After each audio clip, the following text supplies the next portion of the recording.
नारायण नारायण नारायण। साथियों नमस्कार, आप देख रहे हैं आपके YouTube चैनल सनातन संस्कार। हमारा लक्ष्य है सत्य का स्थापना करना, सनातन वैदिक धर्म के प्रति हो रहा है लगातार कठोराघात का समुचित जवाब देना एवं सत्य को सरल भाषा में आप सभी तक पहुंचाना, यही हमारा लक्ष्य है। हर दिन हम किसी विशेष विषय को लेकर आप सबके सामने आते हैं और उसके ऊपर हम चर्चा करते हैं।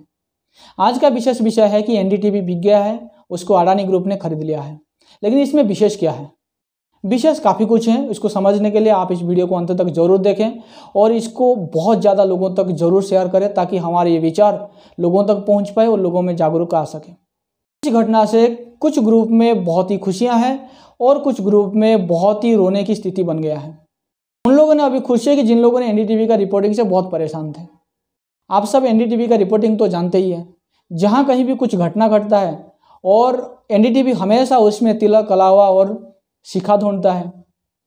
यदि बाई चांस उनको ये तीनों चीज़ मिल जाता है तो उसको हाईलाइट करके और ये सेफ्रॉन टेररिस्ट और ये नक्सलिस्ट बन गए हैं, ये बीजेपी का राइट विंग है, बीजेपी ने ऐसा कर दिया है, सरकार ने का ही ऐसा हो रहा है, इस प्रकार की उसका रिपोर्टिंग होता है और हिंदू आतंकवाद का एक स्टाम्प लेके वो बैठते हैं। और इस प्रकार से रिपोर्टिंग से तंग आते हुए दर्शक अब बहुत ही प्रसन्न है। परंतु और एक बहुत बड़ा सा दर्शक है जो शांतिप्रिय समुदाय से और भी लिबरल्स है, जिनको हम बुद्धिजीवी कहते हैं। उन लोगों का विक्टिम कार्ड अभी कौन खेलेगा? दीपावली में वायु प्रदूषण, गणेश विसर्जन में पानी प्रदूषण, होली और दिवाली में पानी का वेस्टेज होना, हिंदू देवी देवताओं का और पूजा परवानी का, ये सब का उसके अंदर निहित जो बुराइयां हैं उसके समाज को कौन दिखाएगा? हिंदू परंपराओं में, हिंदू समाज व्यवस्था में, हिंदू गृहस्थ व्यवस्था में जो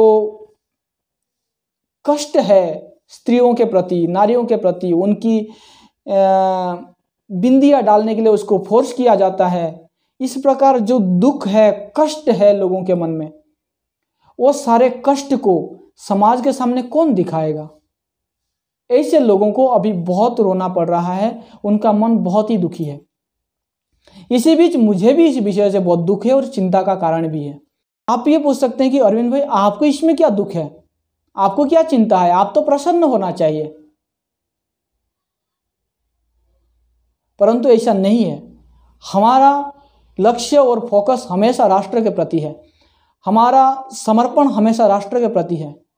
मुझे चिंता इस विषय का है कि एक बहुत बड़ा सा मीडिया हाउस यदि किसी बड़े उद्योगपति के हाथ में जाता है, क्या वो सही इस्तेमाल होता है?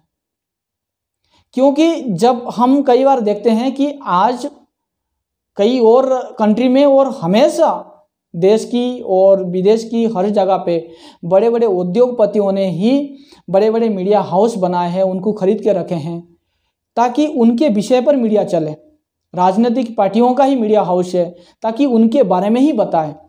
ऐसा क्यों होता है कि जब बड़े बड़े मीडिया हाउस किसी उद्योगपति के हो जाते हैं तो वो इसको यूज करना लगता है, क्योंकि मीडिया से ही काफ़ी सारे ज़्यादा लोगों तक समाचार पहुंचता है, एक प्रकार की नैरेटिव पहुंचता है, लोगों को कंट्रोल किया जाता है, उनकी मनोविज्ञान मनोस्थिति को कंट्रोल की जाती है। तो इसमें राजनीति में काफ़ी फायदे होते हैं और सरकार भी चाहता है कि किसी भी मीडिया हमें आक्षेप करके ना पूछे, हमें सवाल ना पूछे।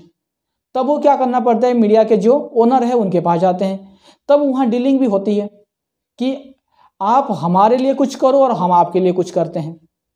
तो इस प्रकार की जो एक बात आती है कि गोदी मीडिया, ये मोदी मीडिया, ये गोदी मीडिया, तो इस प्रकार की जो बात आती है ये सही है कि कहीं ना कहीं इस चीज़ को जो मीडिया निष्पक्ष होना चाहिए तो आज वो नहीं रहा है। तो ये हमें चिंता का विषय है। मुझे ऐसा लगता है कि ये जो एनडीटीवी है अब आगे मोदी जी का ही जय जयकार करने से ही अपने आप को गर्व महसूस करेगा। तो जिसमें क्या होगा कि देश का जो विकास है, जो लोगों का जो सवाल है, जो सरकार के प्रति उनका जो भावना है, वो कहीं ना कहीं डिसमैच होगा। परंतु आज की स्थिति में ऐसा है नहीं। जबकि किसी मेन स्ट्रीम मीडिया ने किसी गलत बातों को प्रचार करता है तो आगे और भी कई सारे छोटे छोटे मीडिया हैं जो इस बात को लोगों के पास पहुंचा देते हैं कि ना ये गलत है, ये सही है। ट्विटर के माध्यम से किसी भी एक साधारण व्यक्ति भी अपनी विचार व्यक्त कर सकता है। और हमारे जैसे और भी कई सारे यूट्यूबर्स हैं और अपने अपने समाज में जाके भी वो भी सच्चाई को पहुंचाते हैं, इसमें कोई दो राय नहीं है। परंतु ये जो मीडिया हाउस है, ये बड़े बड़े उद्योगपति के हाथ में जाना भी देश के लिए उतना ही हानिकारक है जितना वो पॉलिटिशियन के हाथ में जाना है, क्योंकि दोनों स्वार्थ का ही गेम खेलते हैं। जब आज हम मीडिया की बात करते हैं, मैंने आप सबको ये बात बता दूं कि जो भी मीडिया में आप देखते हैं वो सब 100% सही नहीं है। उनका भी अपना एजेंडा होता है, वो भी अपना एजेंडा पूरा करने के लिए नैरेटिव्स बनाते हैं और न्यूज बनाते हैं और उसको आपके पास दिखाते हैं। तो उसमें 100% आपको विश्वास करें, इस प्रकार की कुछ है नहीं। अब आगे हम चर्चा की विषय चलते हैं। कल हम चर्चा किए थे कि महामहिम राष्ट्रपति जी ने हमारी जो जुडिशियरी सिस्टम लॉ के बारे में बातचीत किए थे, उसके ऊपर हम कल भी चर्चा किए थे। आज हम उसके ऊपर और थोड़ा आगे चर्चा करेंगे कि हमारे देश में ही ऐसा क्यों होता है कि कोई भी राष्ट्रद्रोह का एक सख्त कानून नहीं है। और ऐसा कभी नहीं देखा जाता है कि जहाँ कहीं भी राष्ट्र विरोधी नारे लगते हैं, जहाँ कहीं भी राष्ट्रद्रोह होता है, कोई भी आता है देश के बारे में, धर्म के बारे में, राष्ट्रीयता के बारे में, सेना के बारे में कुछ भी बोल के चला जाता है और उसके लिए कुछ होता नहीं है, कोई दंड विधान नहीं है। हाँ, दंड है लेकिन उसको लागू नहीं होता है, कोर्ट के पास वो उसके लिए समय नहीं है। हमारे देश की सरकार को, हमारे देश की न्याय व्यवस्था को इजराइल से सीख लेना चाहिए कि इजराइल ने अपने ही देश की एक एक्ट्रेस को देश विरोधी नारा देते हुए और देश विरोधी तत्वों के साथ में रैली में खड़े होने के लिए उसका पैर पर ही गोली मार दी और उसको अपाहिज कर दिया, चल भाई अब तो हॉस्पिटल चल। अपने देश के डॉक्टर को गोली मार दी, जर्नलिस्ट को गोली मार दी। क्यों? क्योंकि तुमने देश विरोधी तत्वों के साथ में खड़े क्यों होते हैं। तो हमारे देश में बिल्कुल उल्टा है।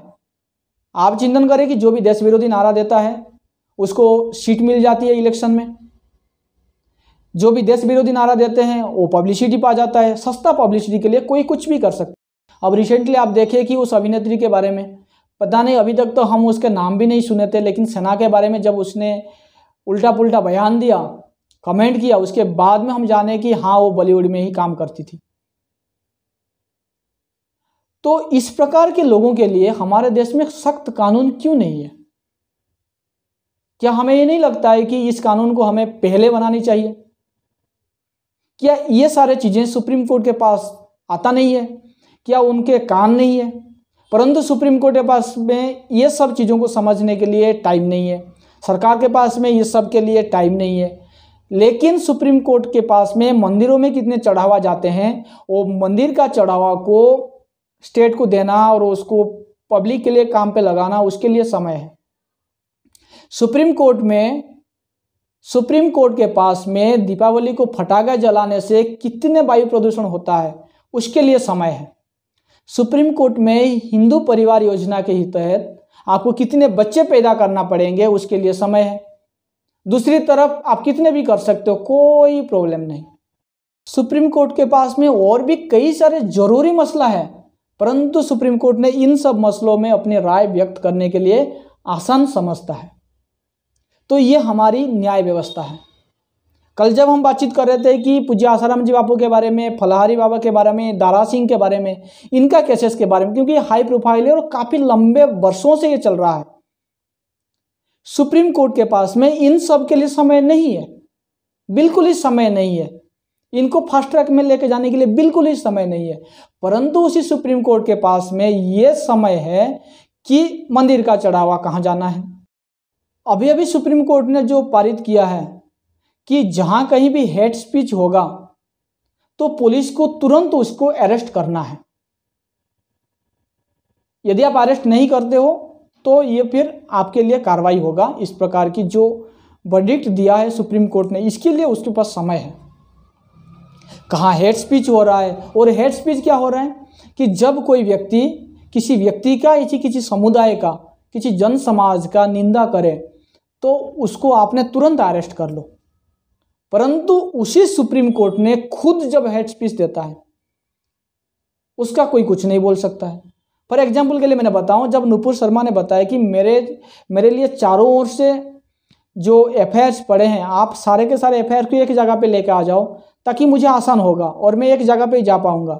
हर जगह मुझे जाने में मेरे जान को खतरा है, परंतु सुप्रीम कोर्ट ने उसको उल्टा बोला कि तेरे लिए तो ये सब कुछ हुआ है, देश में चारों ओर तुम्हारे लिए तो दंगा हो रहा है, तुमने ही ये सब कुछ किया है। जब किसी व्यक्ति को आप आक्षेप करके बताते हो क्या ये हेट स्पीच नहीं है? ये हमारी न्याय व्यवस्था है जो बिल्कुल ही कतई बहुत बड़ा परिवर्तन होना पड़ेगा और करना भी चाहिए, लेकिन ये तब होगा जब आप और हम इसके विषय पर चर्चा करेंगे, हर किसी को हम जागरूक करेंगे। आज का हमारा ये चर्चा आपको कैसा लगा कमेंट बॉक्स पर जरूर बताइए। अभी तक बड़ी धैर्य के साथ आप हमें सुनने के लिए आप सभी का हम बहुत बहुत आभार। एक बार आप सब लोग मेरे साथ में बोलिए सत्य सनातन वैदिक धर्म की जय। जय हिंद, वंदे मातरम। और इस वीडियो को शेयर करने के लिए बिल्कुल मत भूलिए।